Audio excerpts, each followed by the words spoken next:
Greetings, my friends. Happy Sunday and welcome to Scriptured Devotional.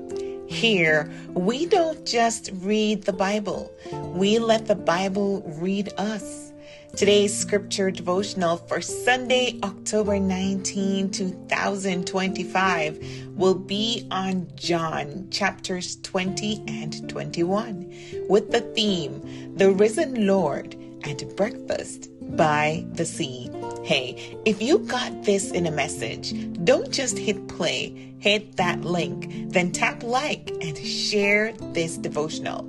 My prayer is that this message will anchor our hearts in God's Word, calling us to turn from sin, to live watchful and ready, and to embrace the costly yet beautiful path of following Jesus.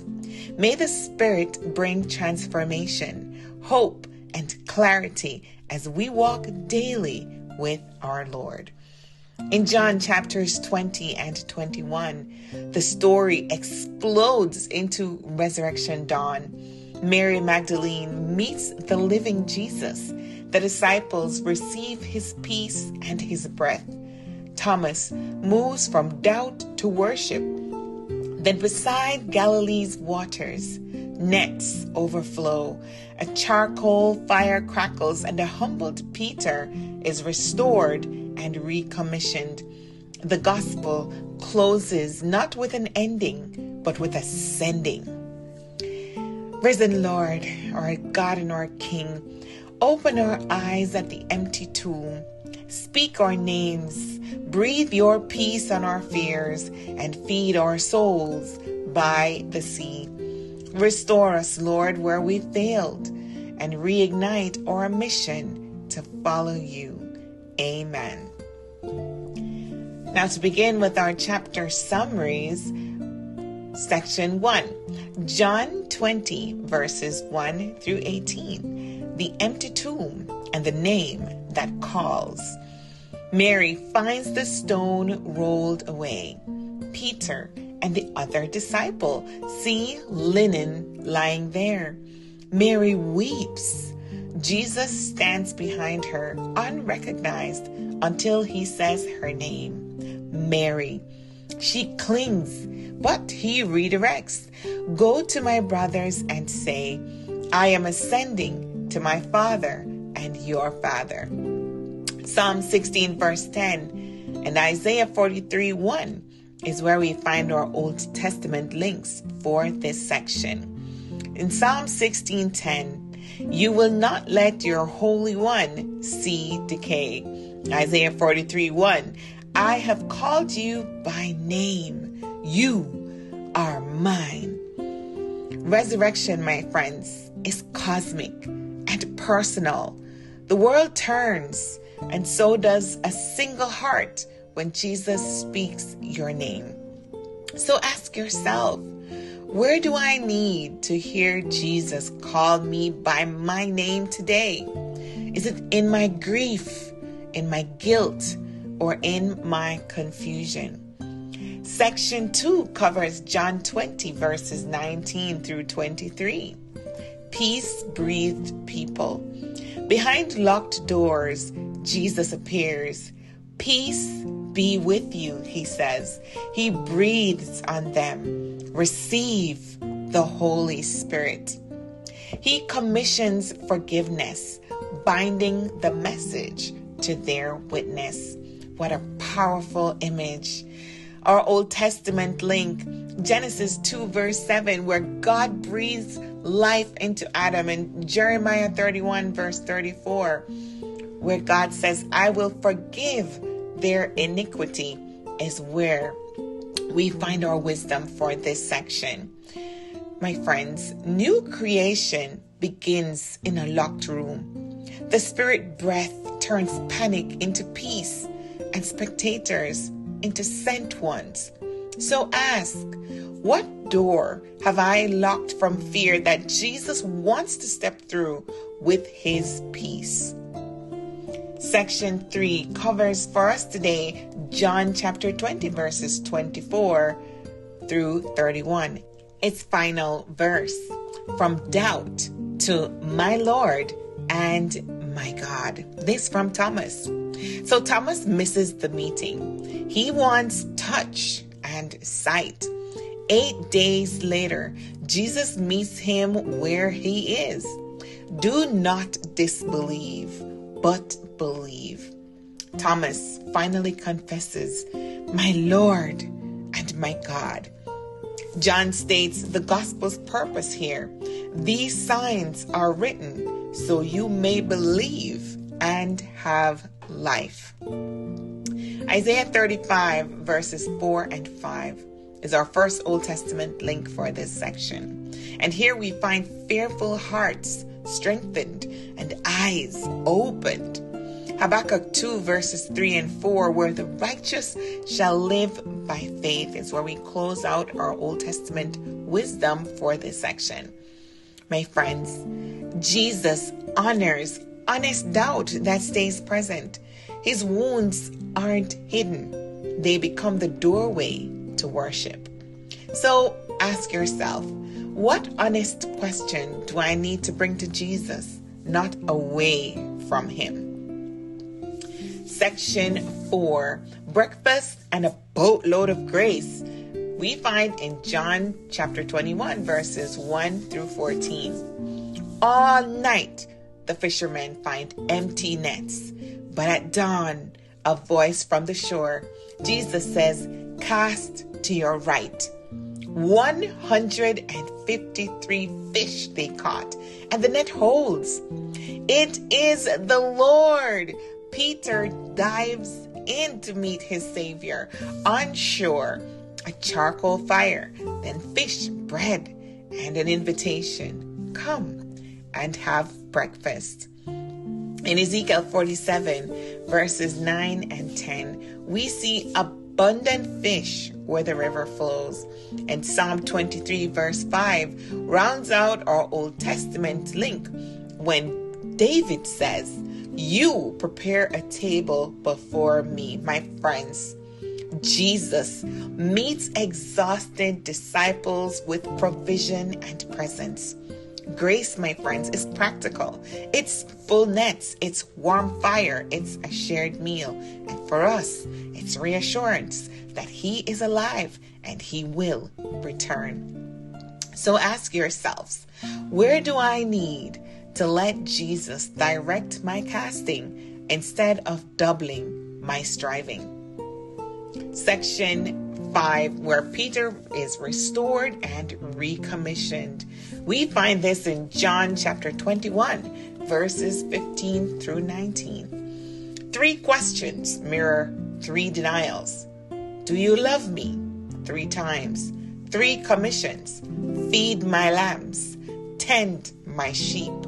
Feed my sheep. This is a prophecy of Peter's future and a simple command. Follow me. My friends, this command extends to us. In Ezekiel 34, verses 11 through 16, God shepherds his flock. And then in Micah 7, verses 8 and 9, the word says, though I fall, I will rise. You see, Jesus doesn't rewind the past. He rewrites the future. And love for Jesus overflows as care for his people. My friends, failure then becomes a call. So ask yourself, what charcoal fire moment or past failure is Jesus transforming into your future assignment? Our final section for this episode, the quiet faithfulness of John and the endless Christ, rounds out John chapter 21 with verses 20 through 25. Peter asks about John. Then Jesus answers, what is that to you? You follow me. The gospel ends. The witness is true, and the world itself could not contain the books if all Jesus did were written. My friends, hear the caution in Jesus' words. Let us not gossip about our neighbors and our friends. Let us focus on our calling, which is to encourage, to love, and to share the word of God. Our Old Testament links, Psalm 131 verses 1 and 2. I do not occupy myself with things too great. Ecclesiastes 12 verse 12. Of making many books, there is no end. Yet Jesus exceeds them all. You see, my friends, comparison distracts discipleship. Jesus' word to each of us is the same, and it's singular. Follow me. So ask yourselves and really consider the impact on your faith. Where has comparison stolen my joy or my calling? And how will I return to a simple yes, Lord, today? My friends, that was a lot, I know. So let's take a moment together here. If today's word refreshed you with resurrection hope and a fresh call to follow, tap like, share this with someone who needs hope today, and leave a comment. What moment in John chapters 20 or 21 moved you most? Was it the calling of Mary's name, Jesus' breath of peace, Thomas's confession, or Peter's restoration? For me, it was follow me. He that has an ear, let him hear what the Spirit says unto the churches. Revelation 2, verse 7. Our scripture nugget for today comes to us from John 20, verse 31. These are written so that you may believe that Jesus is the Christ, the Son of God, and that by believing you may have life in his name. The risen Jesus gives more than arguments. He gives life. So friends, break the chains of bondage and darkness on your life.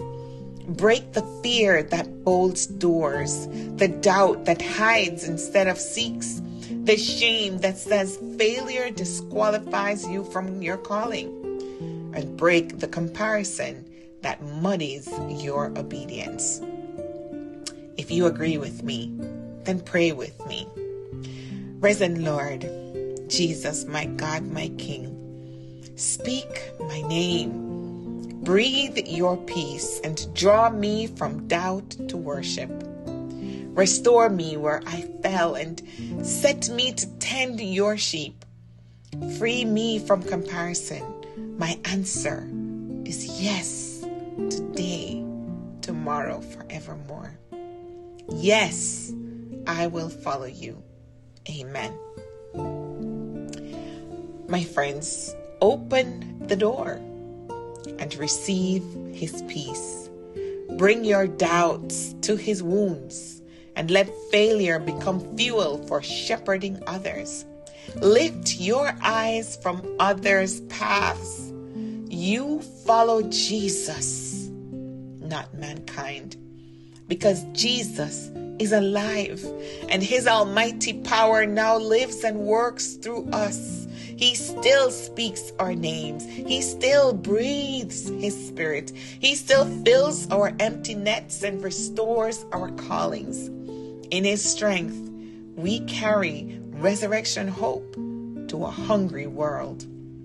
So take this word just a little bit further. Read out loud John chapters 20 and 21. And pause when Jesus says, peace be with you. And inhale his peace. Exhale your fear. Name your locked door. You know what it is. He knows it too. Then invite Jesus to step through it. Have a breakfast prayer where you share a simple meal and thank Jesus for his practical grace. And do one tangible act of care for a lamb or a sheep in your circle this week, my friends, memorize John 20, verse 31, and share why you believe. Father in heaven, we thank you so much for today. We thank you for this word. We thank you for your Son, Christ Jesus, our risen and our reigning King. We thank you for calling us by name, for breathing your peace, and for restoring our calling. Keep us faithful to follow you now and forevermore, no matter the path, no matter the cost. This is our prayer with thanksgiving in Yeshua's name. Amen. Join us tomorrow, friends, for your next scripture devotional on Acts chapters 1 through 4, the unstoppable church. Until then, be scriptured, my friends, and be blessed.